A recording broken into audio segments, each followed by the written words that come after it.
Wednesday! Is it Wednesday? Yeah, it's Wednesday. Oh, sorry. Day in the life of Ali in his digger diaries. Shovel service, digger breakdown. Shovel service, shovel service, shovel service. I'm doing this today because, as you can see, the weather is wet and I should be able to get into the workshop. Oh, I've tried phoning ahead to let them know I'm coming, but nobody's answering, so fingers crossed I can get in the workshop. Otherwise this will be a mistake. Little admin job there. Got a customer wanting to put a case drain on his 20-ton digger. I've just been in there and got price for 11.5 metres of 1/2-inch hose and some fittings and adapters. We'll probably end up with that job to do at the end of the week. So, 320, 2,000 hour service. There's 3 additional jobs to do with it, one of which I knew about, the other 2 I've just been told about. First job is, well, not the first job. One of them is the wiper is coming off the windscreen, so that needs reset. Next job is the, I'll put this stuff up here and I've got 2 on. This is coming off here, that's rattled off.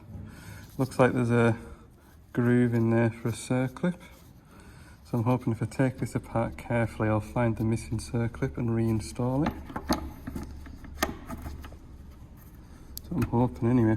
And the other job, green beacon works, but the orange beacon doesn't, which was the one that I knew about.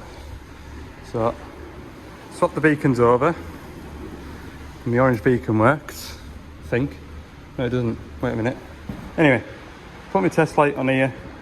On that pole in the centre there, I've got no live.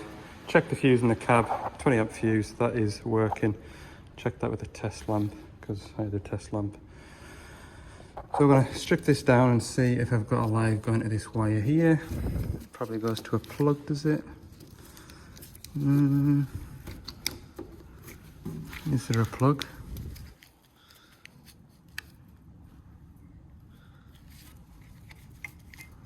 Yeah, probably should have just left the ignition on and unplugged this here. Tested for a power there. But anyway, I'm here now, the ignition's off and I want to take this apart. Yeah, when I first got here, this beacon wasn't actually even turned on. So that beacon is on. We'll test for power now. Squeeze past this door. Up onto here.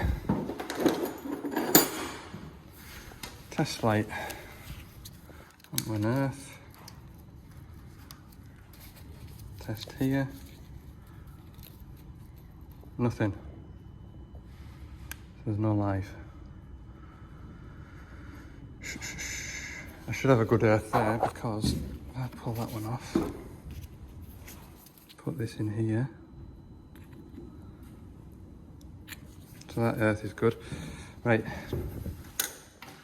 Have a look at this plug.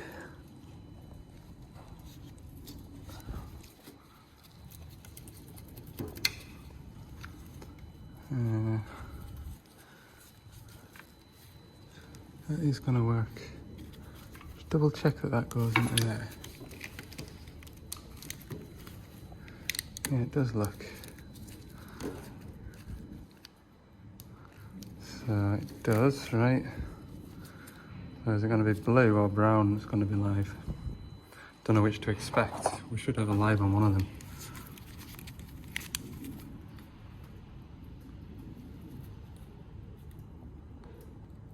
Neither of them.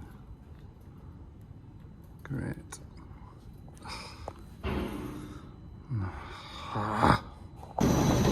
Okay, so it's the brown wire. It should be live. Goes into that grommet there, into the cab.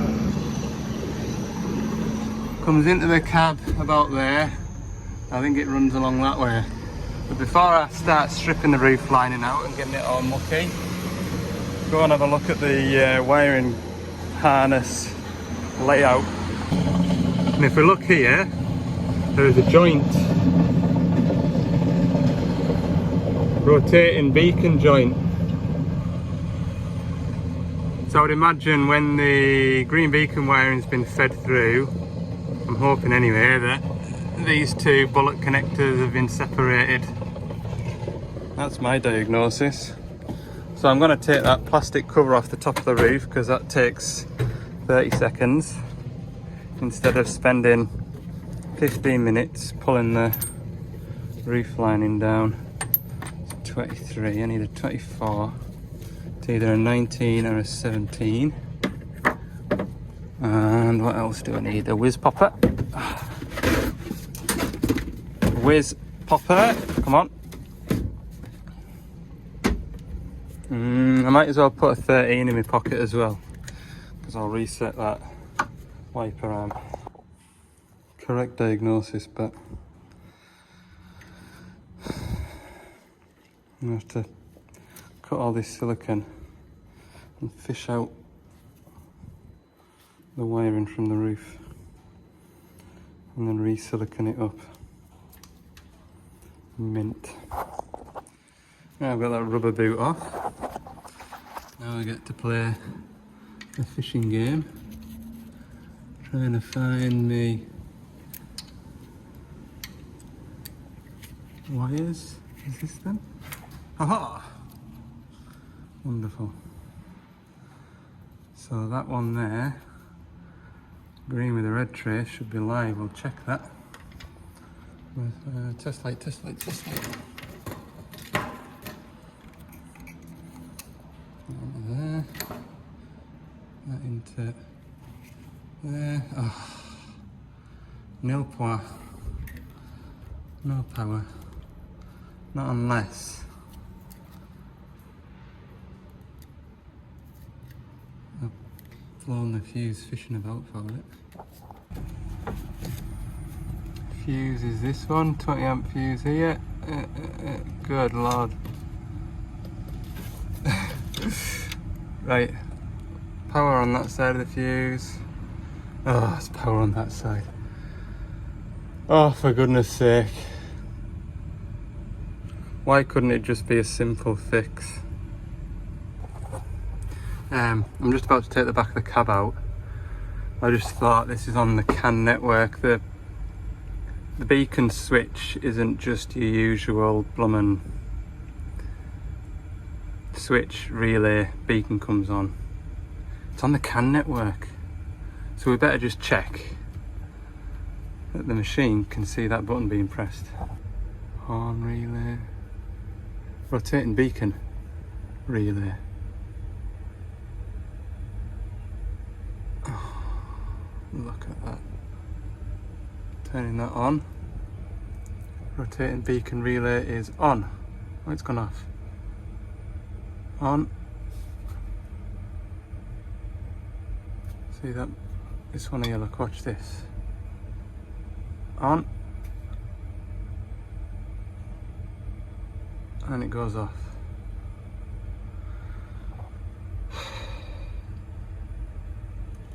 So is that the ACU, auxiliary control unit, putting power to the beacon and then turning the beacon off? I bet it is, you know.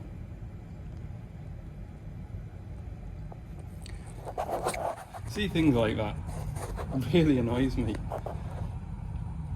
Like, it's still using a relay to bring the beacon on, so why not just have a switch up there?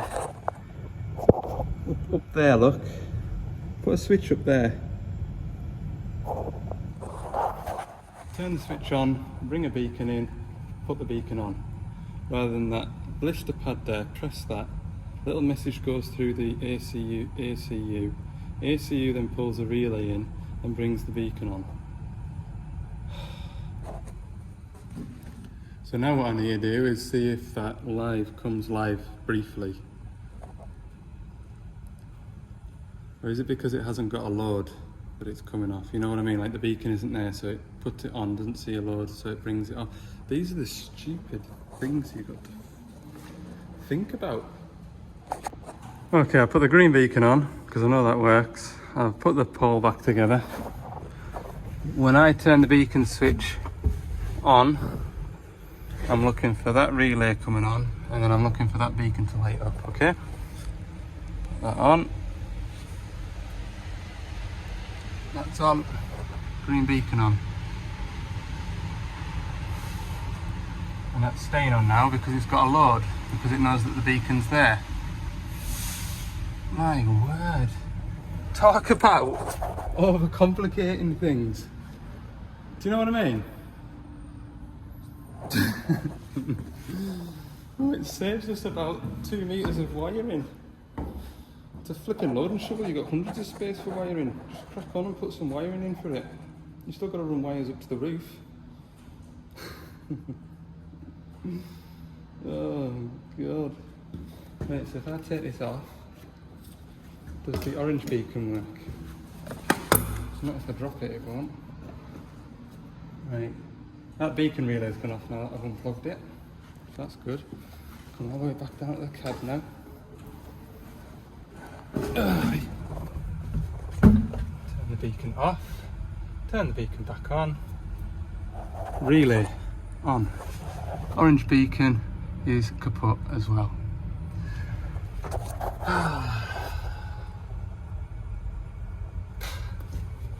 I'll just check because sometimes these doodads in here can jeff up. Just splay them out of touch. Yeah, see those brass terminals just make out in the light, one there and one on the other side. You can splay them out with a thing just to make sure they get a good contact on the earth. That's on the green beacon pole now and it's not working. That's why I used the green beacon in the first place, to test this wiring. So I'm pleased I didn't get to the point where I stripped the whole cabin down. We have saved a bit of time there, but this beacon's knackered. And because the machine isn't getting a load through the electrics, it stops power to the beacon.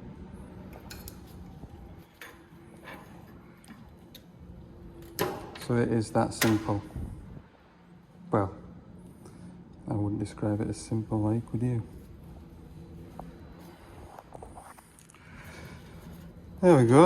I bet you've found that interesting, and I bet you're as irritated as I am just watching all of that. Especially you old school mechanics out there that are used to relays and switches. If you're in the auto trade, like cars and vans and probably trucks, I bet you're not surprised. Right, enough complaining. We'll glue all this back together, put the roof back on.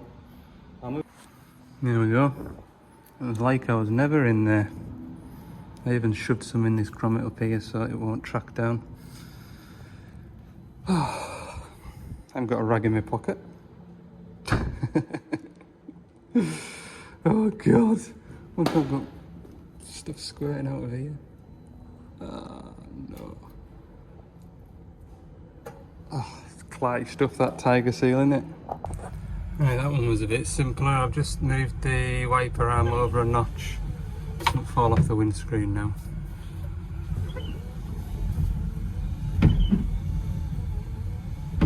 Good. Right, last job. Strip that catch down. And then we can rattle on with some filters. Rattle, rattle, rattle. Oh. Right, I've very gingerly stripped this down. You look in there. There's my circlip that's fallen off. So if I gingerly open this door now, I should be able to catch it before it disappears. Hopefully. Nah. You look at that. Some of those little tabs have gone. They're what click into that groove on that handle. Hey. Ta! Damn. Damn, damn, damn.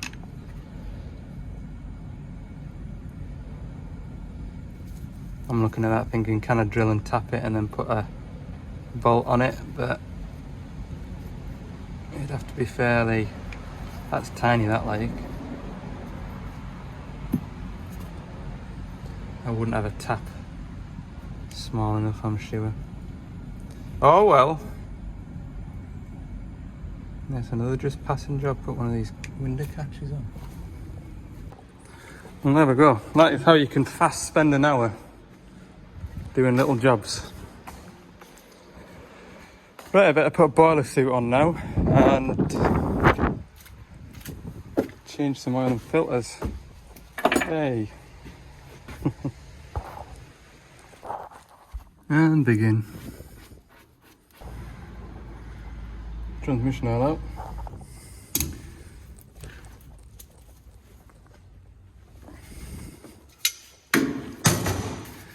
Engine oil filter. A couple of air filters. And that sounds like 20 litres of engine oil has gone in. Right, this fuel filter, what I do is I loosen it and take the water tap out. Let that drain off into there while I go and pick my new filter. Let that one drain off, build this one up. That one's reinstalled and this one's finished draining off, so I'll get this one changed. So when I did them 2 420 shovel services the other week, question in the comments was how do I bleed the fuel through. So on the 420-7s, it's a hand primer pump on top of the water and fuel filter. It's a little bit tedious and slow, but it works, and it's better than the Scania pepper pot filters from the -5 shovels. This 320 has got the Doosan DL08 engine in it, and all we do is loosen that bleed screw. I put a pipe on it just to avoid mess, but if you haven't got a bit of pipe, just put a rag there. This has got this little switch, and we bleed the fuel. Easy as that. Fuel, where's the fuel thing? There it is.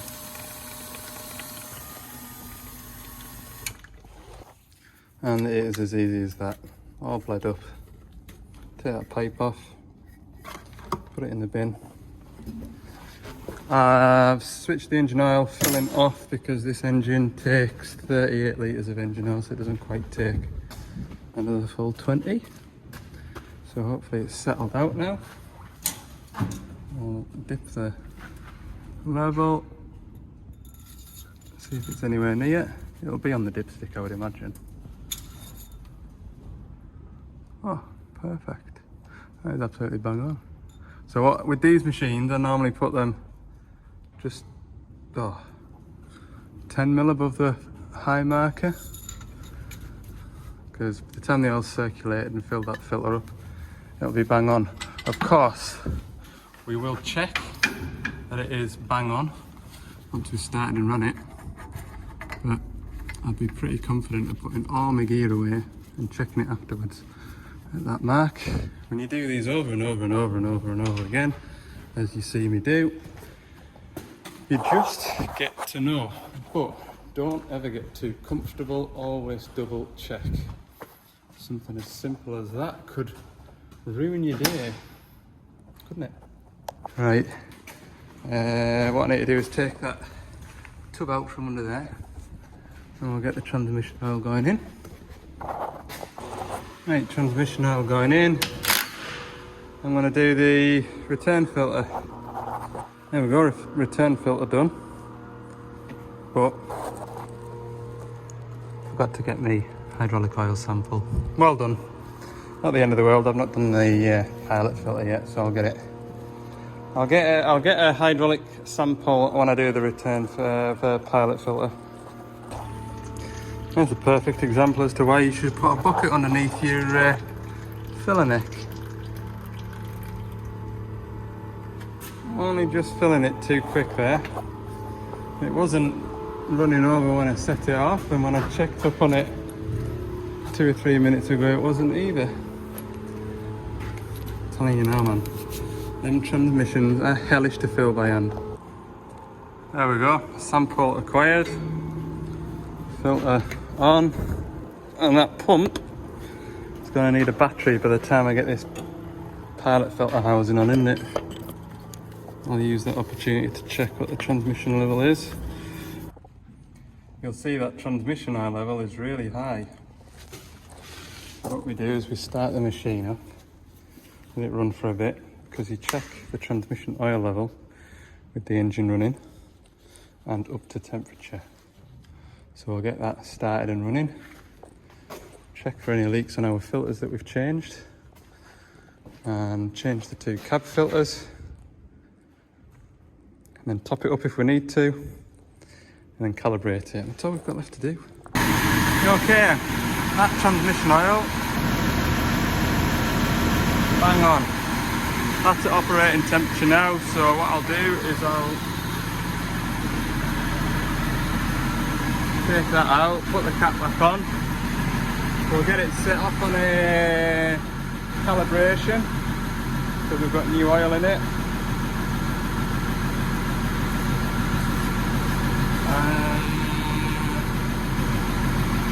And I'll pack up. So, calibration, it's not that one, why did I push that? AEB calibration, yes. That's it all in progress now, park brake on. It revs itself up and it finds the biting point of all the clutch packs, stores those details, and it makes gear changes seamless. Calibration complete. To save those parameters now.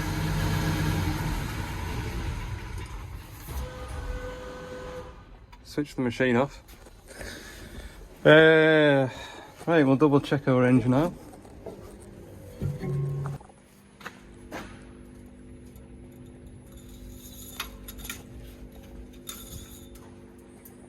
Oh, she's perfect, look.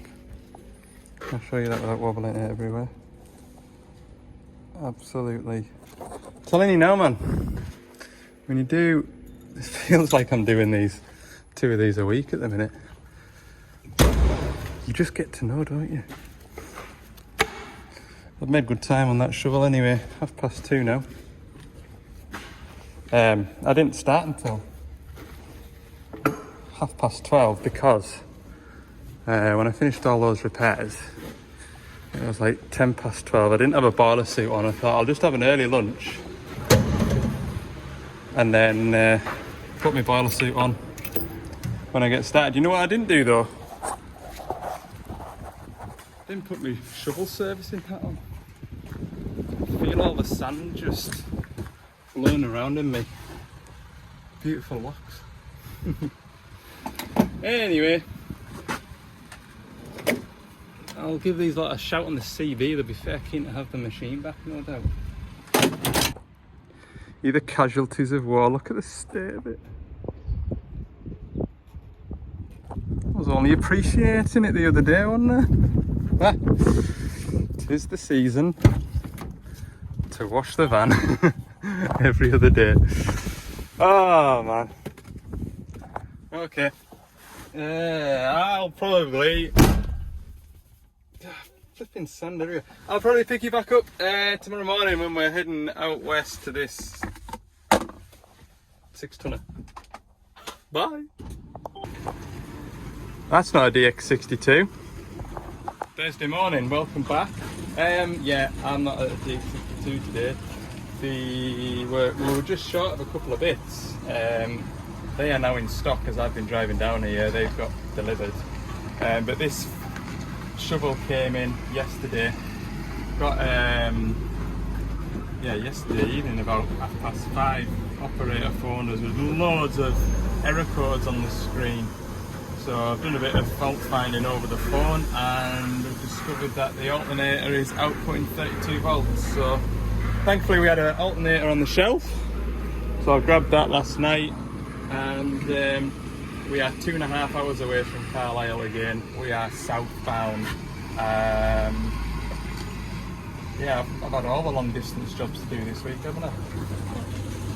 Anyway, we better get this shovel back up and running. So we'll crack on.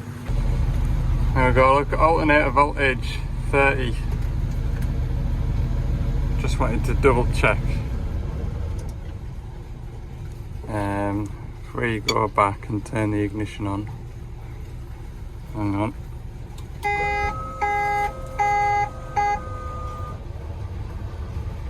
We should be able to see that the battery voltage is actually okay.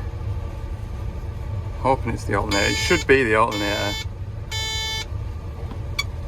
I was actually wanting to start it and turn the machine around because that shovel there is loading out that heap into that hopper there, and I'm going to be on that back corner with the mudguard open. So I'll just tell the operator in a minute. Yeah, I can just see it this way, monitoring. Yeah, battery voltage 24.8. Gotta be the alternator, surely. Nothing else can create 30 volts, can it? Nah. Right, there's the culprit. I've just opened this door and there's a bit of fuel about, look. These are fuel lines. And then I spotted this pipe here as well, which is a shame. I've had dealings with these pipes before. It's quite a wide neck on it. I don't think I've got any fuel hose, but we can put a cable tie around here for the time being just to keep it off here where it's been rubbing. That'll probably end up being another little journey down here to replace this pipe. Either that or it'll wait till the service. Get the pipe in either way. But yeah, look at this sort of fuel around this aircon clutch and that. I'm not happy about that. So I'm not. Anyway, need both wings off and we'll take the tension out the auxiliary belt here and work away at this. It's definitely, it stinks of fuel. Like, I know it looks like it's coming off the aircon pump, but it stinks of fuel. Right, I've got my auxiliary belt drawn out on there, so I'll rub that off while I'm taking this alternator off. I've got the battery disconnected, the ground disconnected. This is dead because I've got the battery knocked off. I'll put you here, like that. Why am I using a 3/8 socket for little tiny 8mm? Well, because apparently I haven't got any more 8mm quarter sockets left. They've all wandered off. I've got hundreds of 10mm, but the 8mm have gone. Don't know where to. Not really that bothered at the minute. Get this off. These little wires are a fiddly fiddle. Right, one more in this corner here. That's all wiring off. I need some bigger gear for alternator. I don't think I've ever changed an alternator on one of these before.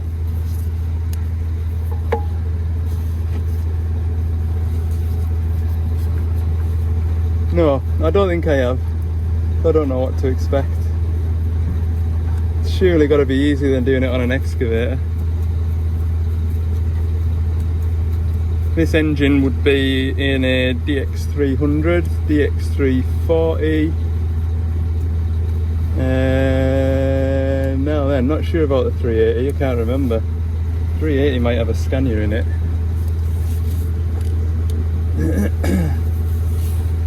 There we go. That's all my wiring off and out the way. Try and get this out my way properly now. That's somewhere over here. No worse than clatting on with wires that don't want to stay where you put them. Okay, that looks like a 19. That's a 19.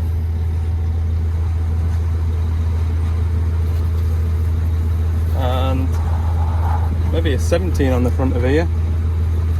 Go and get them. I think wherever that fuels came from, do you think that's caused the alternator failure? Because as I was saying there, I've never fitted an alternator before on one of these, so it just seems a bit odd. I haven't fitted an alternator on a machine for a long time, in fairness. Just not sure. Put it in the comments.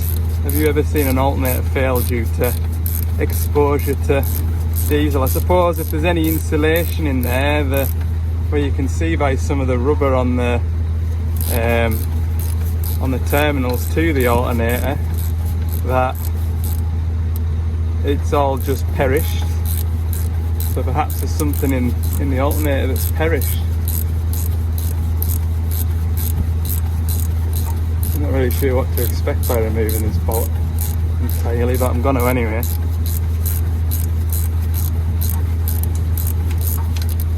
Seems to have a little bit of something on it, because it isn't finger tight.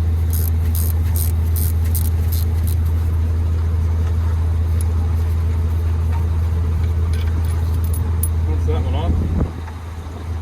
Let's see if I can get this cracked off.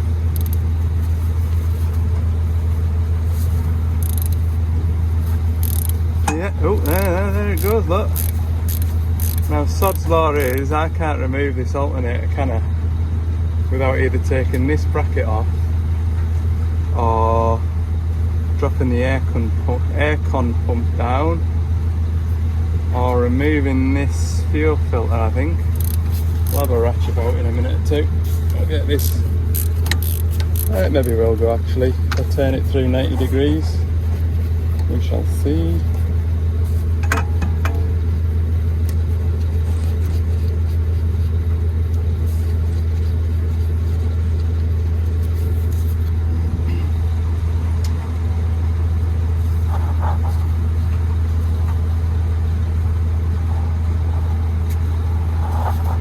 Quite awkward. Right, is there a spacer in the alternator? I don't know. Can this come out enough?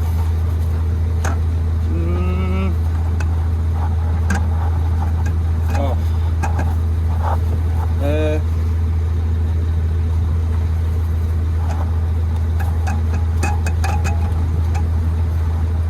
Come on. No. I think I'll need to take this piece off. I brought a spanner for that. I'll show you. I want this bit off. I'll take that bolt off there. And there's another one there.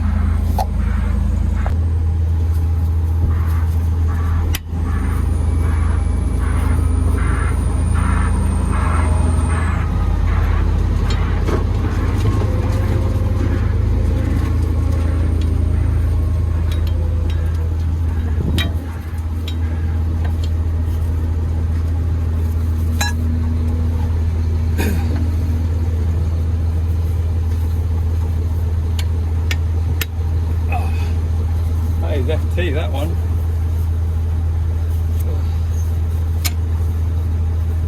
I maybe only need that slack, because that back one's the awkward one to get to. If I take this one out, it'll allow this to pivot and it might just let it come up enough to let the alternator out. We'll see.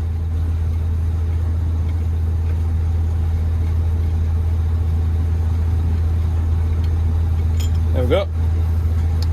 Pivot. Yes, just that's all we needed. So it is. There we go. Alternator.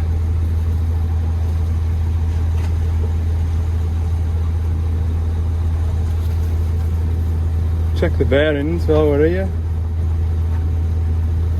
Idler. All good.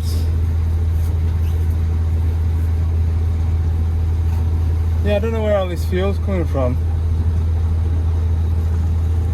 I'm sure I don't.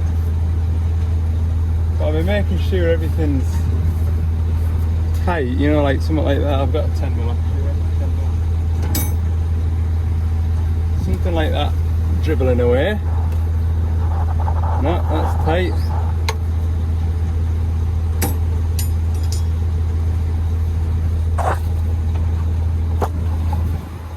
I mean, I've dried all this off now, but that Jubilee feels tight. There's 24 there, which I'll just try and nip up. We'll get it all dried off with brake cleaner and airline, and then I'll try and it's just all damp with fuel. I've got the new alternator here, and it came with a pulley on, so winner. see if I can get this in. Oh, somewhere near now. I might go and get my electric whiz ratchet thing. I'm going to do that. It'll make this quicker. What this thing's built for. There. All back together-ish. Belt time now. So, need to fetch this up here. Another idler down there. Another idler on top of there. Go out to this side.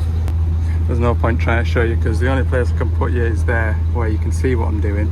But then when I reach in, you won't see what I'm doing. Oh, you're a bit mucky. I've just cable tied that up out the way. Belt is on, I'm happy with it. I've dried all these pipes up, checked everything's tight. So we'll just have to run it for half hour and see what leaks, if it runs. Right, isolator's back on, nothing's gone bang, I can't see any smoke, so we'll kindle it up. I'll just clean this camera off for you first. Right, we fixed it. You keep an eye on this one here for me.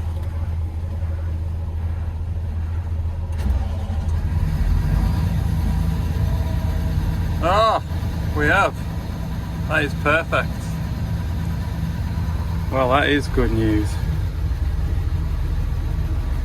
Wonderful. Right, I'll pack my tools away. We'll leave this thing running.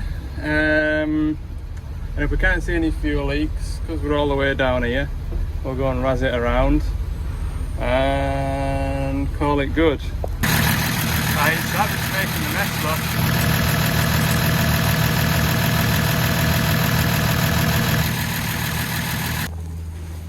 Mate, I've got some fuel hose. There's a couple of different choices, I think. There is a couple of different choices. Try this one. How was about that for a repair, look? Semi-permanent, that. I'll get a new pipe and fit it when I come and service it. There we go. Beautiful. We'll shut these doors up. I need to, yeah. We'll let them go for a run round for half hour. Had some gone. So, it's 7 minutes past 12. He's going to go and work it. He has his lunch break at 12:30. So I'll hang around till 12:30. I'll just stick my head in the doors, make sure that fuel leak's gone. That has got, well, it is it, like we saw it spitting and sputtering. I'm quite pleased with that repair. That short bit of fuel hose, what would you do with it? Bin it or keep it? I would keep it. You just never know, and I probably should get another 2 or 3 meters of this stuff to put back on the van, because that has got me out of a hole today. Goodness me, we've been good this week, getting ourselves out of tricky situations with what we've got. I love it. That's what it's all about. Thinking outside the box. See all these little nuts and bolts here, spare? We'll keep them, look. I should really separate them out, look. Look there. Oh, washers and, well, washers do go in there, but they generally work their way into the nut section. Good. I'm happy. I am happy. Well, I was putting all my tools away earlier. Oh god, it's starting to rain, and I was looking at the sky going, it doesn't really look like rain. Now they turn the sprinklers on, the tinkers. It is proper dusty in this bit, like, proper dusty. It's one of those bits where I think a fresh air filter every other service is a good idea. Proper dusty bit. I've just looked it over. I left you in here because the sprinklers were on, and then when I when I got the door open, they turned the sprinklers off for me. Everything in there is dry, which is good. So that fuel leak that we found probably was the cause of the fuel leak, or fuel being everywhere. Whether it caused the alternator failure or not, I don't know. I'd like you to tell me in the comments, please. I'm gonna have my sandwiches, and then we'll head out of that gate up there, drive probably an hour and 45 minutes to the next job, which is DX210 case drain. Okay, we're overcoming the first issue, which is the quick couplers on this crushing bucket. They are 1.1 inch. I brought 1-inch couplings, although they are 1-inch BSP thread, so the man's away to go and fetch us some of them. This doesn't have any couplings on here, you see, so we'll get them done. And we're running a case drain, which is a free float return back to the tank. Very easy, or it should be, we'll see. So up here where we're going to tee it into, we've got the case drain pipe here from the travel motors, which tees into the case drain pipe of the slew motor, which goes back under there and into the returning oil through the oil cooler. So depending on the length of pipe I've got, I can either tee in down here or tee in back there. We'll get the pipe set off along the boom and we'll decide where we're going to pop it in. Why do we need a case drain? What is it?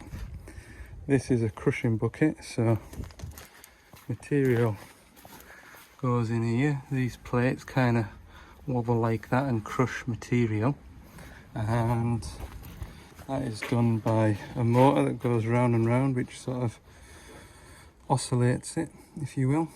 And a motor, generally, unless it's got an interior case drain, needs its own pipe, so when we stop that motor it doesn't stop dead. So we've got a case drain pipe here, so it basically allows the motor to slow down naturally rather than taking the flow away from it and it's stopping dead. It'll crack casings or snap shafts or cause all sorts of hydraulic drama. So we'll run the pipe up here and down to the bottom. Right, it's better that it's too long than too short. We can lose a bit of that. We'll do a couple of laps of the slew motor or something. Good. Right, we'll continue cable tying down at this end. It's sort of fairly temporary, but probably turn it to permanent. If I was in the workshop and I was PDIing it from new, I'd make up a bracket mounted to here with a bulkhead fitting. Pipe it into there, but this will serve the purpose. Just for the purpose of a crushing bucket hire. Right, so we've got it coming all the way down the boom. It's following this, what's this one here? Bucket curl pipe here. We've got plenty now. We've got all that. So I'm going to fetch it around here and up onto here. So we'll put the T-piece in that way. Just get a lap of the valve chest done. Tied up out the road. There we go. They're all installed. At this end anyway, just got a coupling to put on that far end. There we go, she's up and running. I've just been showing the fella here how to set the dash up and everything, so we've been able to go into the, I should have shown you really, shouldn't I? We've gone into the menu, we've set a preset for this machine, we've called it Crusher Bucket, so if anybody else jumps on the machine, they can go, oh I've got a Crusher Bucket here, we'll press that, and that should, the machine will then set itself up for that bucket. Done. Time is 4:45. I am going to go and get this 27 done. We're going to get 3 jobs done today. 3 jobs is the goal when I get out of bed in the morning, unless it's a big job. So we're going to go and get that next. Just a 1,000-hour service, I'll be an hour doing that. Right, 5:15. I'm just going to get it done, eh? We're heading in the right direction for home, we're just not quite there yet. Oh. Yeah, this door's still not fixed. But that is, this does the job. Hey up, my work's phone's ringing and I know who it'll be. Right, phone call over. What have you missed? Nothing really. I've done the Gearbox oils are drained, engine oil's out. I've taken that top cover off because I've got an aircon filter to fit, which if I remember rightly goes in here. I think I need to take that plate off from memory. Yeah. Return filter, I'll have a look in the box. Engine oil filter, return filter, 2 cab filters, and that is the water separator filter, but that's the one that you just take apart and clean.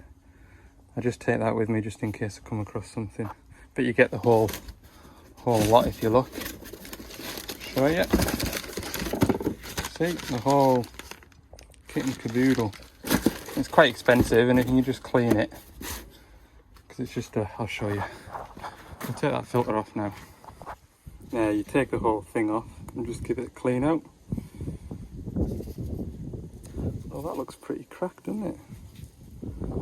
In this case, I think I'm going to replace the whole lot. Remember that one over in the northeast? If you're a regular viewer. There was one drawing airing, wasn't there? I think I'm going to replace that. Yeah, I'm going to save me coming back to this because it's drawing airing. It isn't yet, but it might do if I put that back on and nudge it in the wrong position.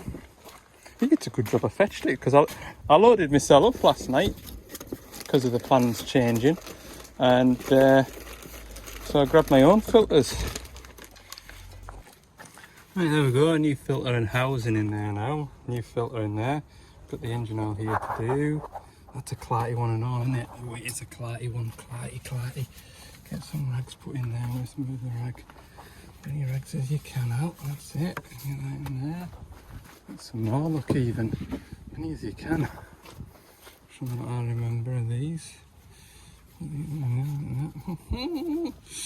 Right, filter pliers. It's not a first service, so this shouldn't be too tight. Do they go in there? Do I use these ones? I can't remember. There we go. Got it off, new one. Get this spun in. I'll check the fan belt because we normally have to give them a little nip up, but that's fine. I can move into a bit more daylight. I'm right underneath this tree. It's blooming dark. Okay, return filter, and while I've got the return filter out, I'm going to top up the hydraulic oil level because it's sat about there. It wants to be in there.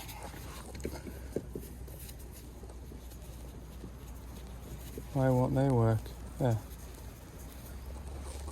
Yeah. Hell, that was tight.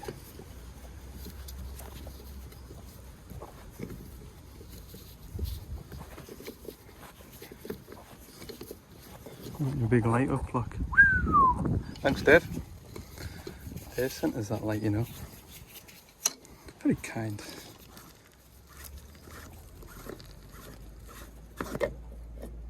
Ta-da!